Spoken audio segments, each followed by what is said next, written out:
Okay, well, thank you for your response to my response to your response. So I'm going to keep it going at least one more round.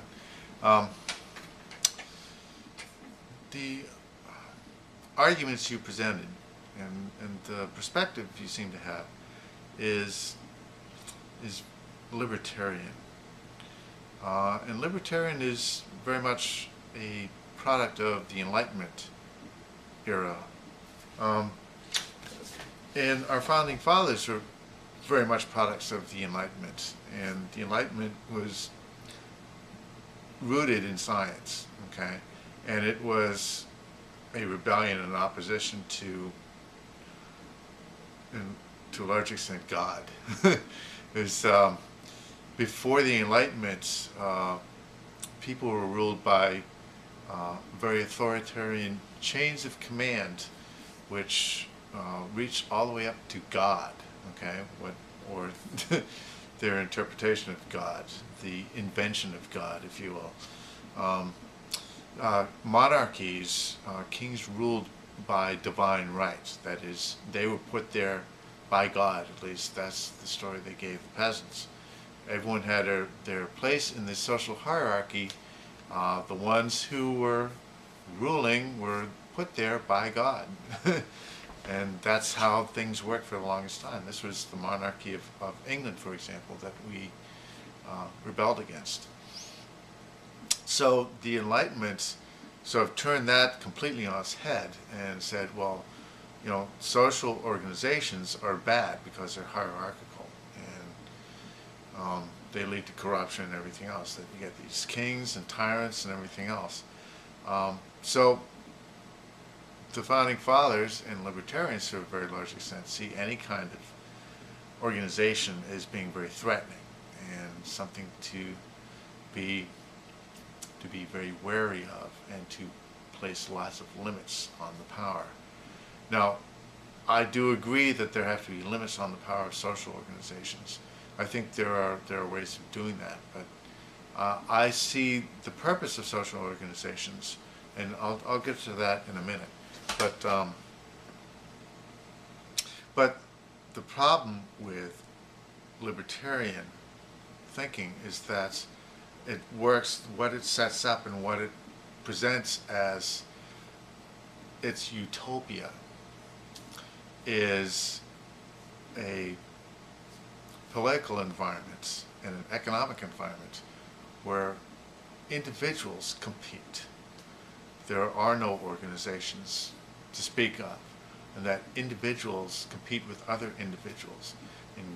In a capitalist economy, everyone watches out for their own interests. It's all individuals competing on a level playing field.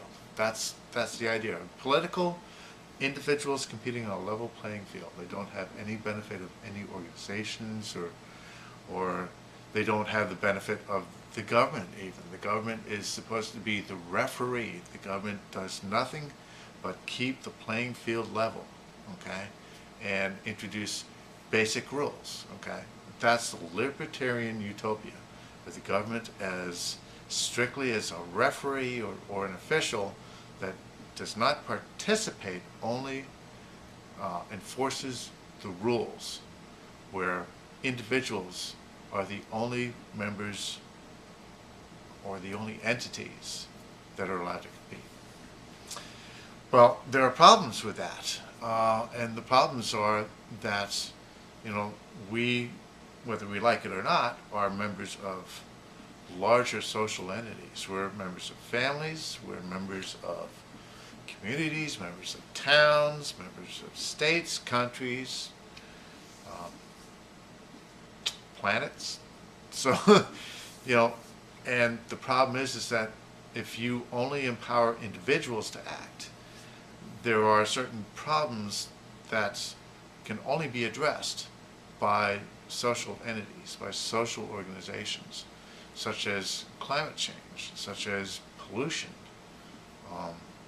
nuclear proliferation, all right? It's something that has to be addressed as a social organization, and it means that to some extent we have to learn to not only compete, but we have to learn how to cooperate, all right? So that's where the libertarian utopia breaks down, that it doesn't have any mechanism in there for people to cooperate except except 100% voluntarily, okay? Now, the reason why the reason why that doesn't work is because if there are defectors and you're in a environment where everyone's competing, if defectors have a competitive advantage, defectors will be the ones who rule policy, okay? So everyone could say, yeah, we need to do such and such in order to save the planet, but if defectors advance economically or advance politically, well, they are going to lead through example. That's the only mechanism for leadership, in fact. That's the only way in which rules are set, de facto rules are set, is through competition, and people win, okay? So, you know, the libertarian utopia, if defectors win, they establish the rules, okay? It's the winners who establish the rules in libertarian utopia. And if they defect against what would be necessary political policies in order to save a larger social organization like our species, then that's in direct conflict. We want to survive long term as a species, but it's a conflict of interest with our need to survive as an individual.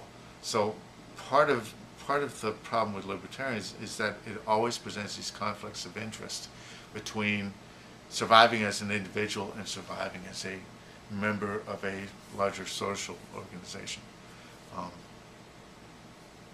So that's why I say that power to an individual has to be put in balance with the power of social organizations. And I think, you know, that's something we're still learning, something we're still feeling our way through, and it doesn't have the same kind of hard and fast rules, because, you know, a lot of it we have to base on the results, on consequences of organizations having certain powers, or individuals having certain powers. There's some that are very, very obvious, such as, you know, nuclear weapons. We don't want individuals to have nuclear weapons. That's just a bad idea. By the same token, we don't want social organizations to have the power to shut people up, the power to take away all manner of defense, self-defense, you know. We know that we don't want those either, okay? There have to be limits of power for individuals and social organizations, you know, including the government, churches, corporations, unions, you know, you name it. Every entity has to have some limits of their power. And you know when you struck the right balance when any social entity, and we belong to many, okay? There are various levels, if you will, you know, from family to community, town, state, country, etc. When any of these entities becomes free to act in the interests of their survival, that is when we know we've struck the right balance of power. Because we know that, yes, we need to give up some freedom as individuals in order for these larger social entities to be free to act in their interests of survival, okay? So, this is probably getting a little long-winded, but just to let you know, I understand the libertarian viewpoint, and I understand how the founding fathers reflected a lot of that libertarian viewpoint because it stems from the Enlightenment. I'm saying that my thinking has progressed beyond that to a very large extent, and I see that as something as more extreme or more foundational, that I progressed beyond that. That's, you know, the Enlightenment was developed in an opposition as a result of the problems stemming from authoritarian culture.